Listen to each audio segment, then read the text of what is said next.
Good morning, good morning, good morning. Welcome back, everyone. Starting it off with Dixie on a daily.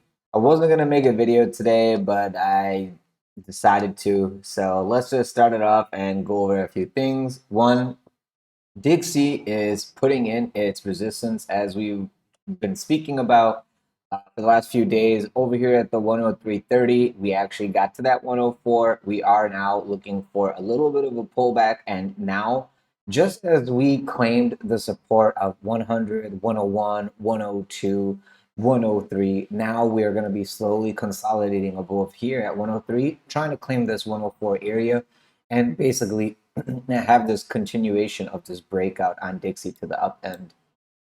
If you go back to my older videos, you'll see how I was always looking for this consolidation between the 101 and 103. We did get a little bit under that 101, and I was like, okay, maybe we'll go to that 99 or 96. But as soon as we quickly recovered and back above that 101, this pocket of accumulation did play out. And we are looking like we're going to go sideways and up from here. And as we come to the downside, we'll get some upside on Bitcoin, ETH, and Tech.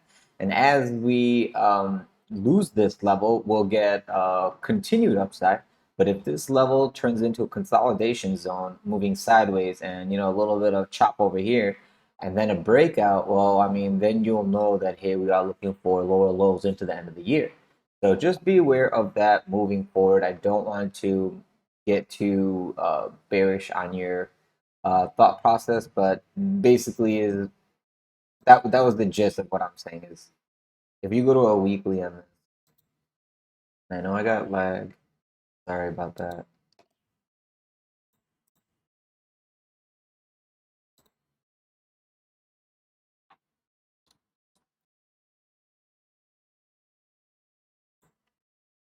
Okay.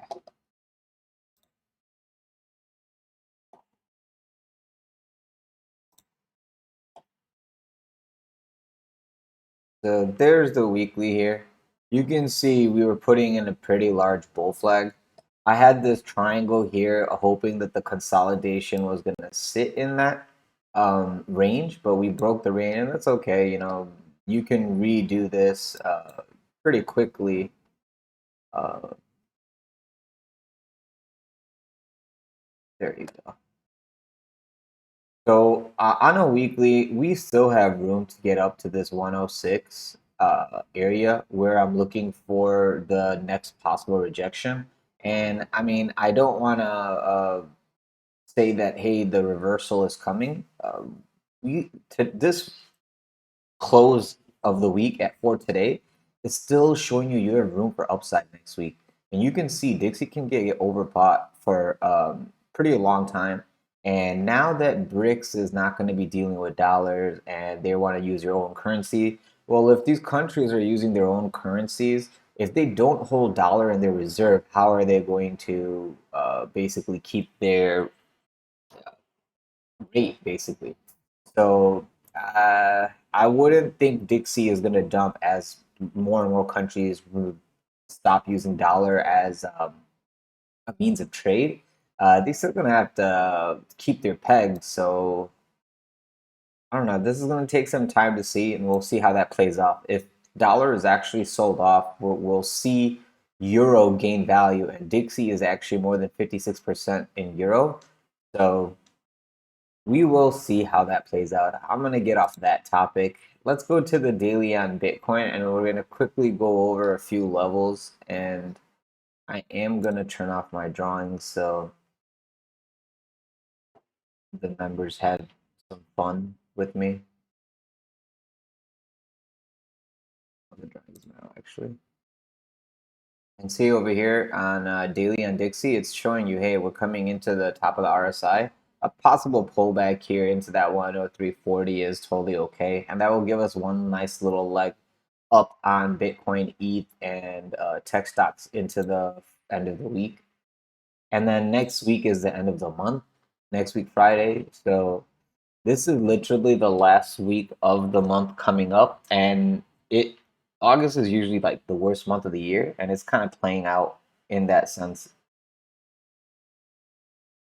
So Here is Bitcoin on a daily. You're caught in the bearish control zone. We were scalping along on ETH yesterday, and it just didn't get enough oomph. So it's very weak. Buyers are not stepping up. It's the bearish engulfing daily candle gives you a risk of continuation to the downside on the daily close today on ETH. I mean on Bitcoin. If we can't hold 26K on a 4 hour open and close and you lose it on a 4 hour, the next target is at 25.8. After you lose that on a 4 hour open and close, or even in an hourly open and close, you are going to be testing this whole nasty wick. And this weekend is going to be very, very, very ripe for that kind of fuckery. So be aware that we are in the middle of the weekly range underneath the 0.5.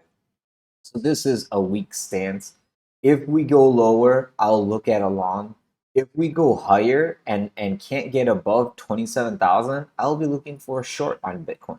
And then I'll have my stop loss a little bit above 27 because the next short I'll take is going to be like around 28,900 or 20 or 30, 28, 29 to 30,000 basically would be like next short a swing failure pattern of this order block. Why would I short in this middle air gap? And that's something I'll show you guys I did on ETH, and that was my mistake.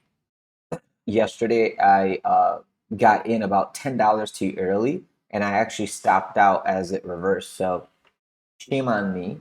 And I could show you guys that. Let's see if I can show you.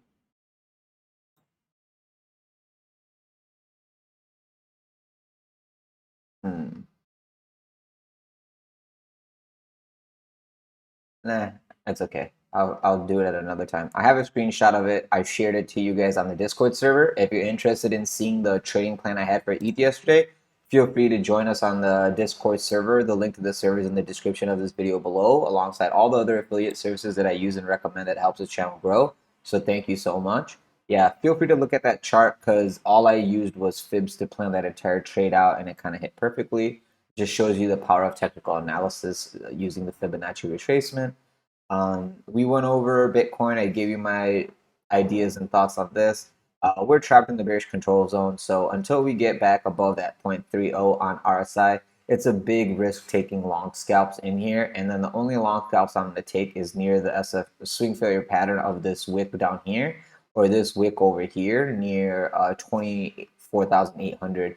To go and do it anywhere else, it's a little risky. If I'm going to quickly flash you guys my fibs. So yeah, around 25K is the next area I'd be looking for, and then the next one would be all the way down here. I'm not trying to play in the air, and I'll show you what I mean by that. And now let's go to ETH on a daily. There you go. Here's ETH on a daily, and as you can see, same thing with Bitcoin. We basically took out the low. The liquidity was not there, so we overshot this past area until we reclaimed this area.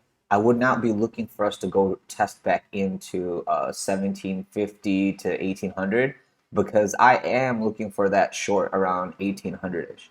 Now, if you can't hold the 4 hour open and close above 1660, a rollover down is more than likely going to happen. And the risk of further downside isn't there until you lose 1630 on a 4 hour open and close. But you're already at risk of downside because we can't get above 1660 on a 4 hour open and close. If I was taking these shorts and we got above 1660, I would start getting out of my short up to 1680 because you don't want to hold it if it's going to be testing the 1750 to $1800 area because that's just too much of a loss and the risk is not needed to be taken. I mean, I understand everyone wants to scalp long.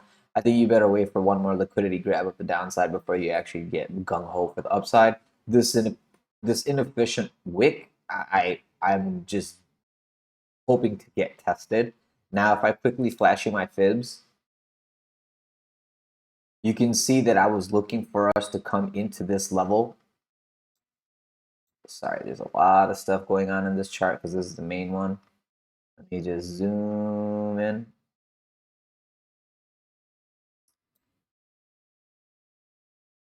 So unlike Bitcoin, ETH is already starting to come out of the bearish control zone, you're trying to kind of put in a little bit of a flag over here. My ideal long was between 1570 to 1590. We only had one 15-minute candle opportunity to get there. So if you didn't get that one, the next opportunity was around here at 1660. Since we lost 1660, that's where I was longing yesterday, around 1660. And then I said if we had an hourly open and close underneath 1650, I would let go of this long. So right over here, we longed it right here on this potential breakdown in back into the diamond or the triangle consolidation on ETH, which I'll show you on a weekly after I'm done with this. But since we were flirting with that edge and mainly on the downside of this edge, I was like, okay, after we have open and closes underneath the 1660 level, I would be looking for this to probably roll on over into that 1545 level for that next long for me. So this front run that happened here, more than likely if we get tested back and we get to near, let's say 1590-ish, I'll probably start entering into my long at that level all the way down to 1560. And then I'll be getting out of it at this level. This will be my last like add-on, and underneath here I'll have my stop loss, this white dashed line, which now I'll show you what that is. I'm gonna turn off my drawings, but if you go to weekly, that would be the midpoint of this consolidation. This looks like a bear flag, by the way, guys. You're very close to encroaching on this, making it into a bear flag. I mean, it already looks like crap after you lost support. But if you can see that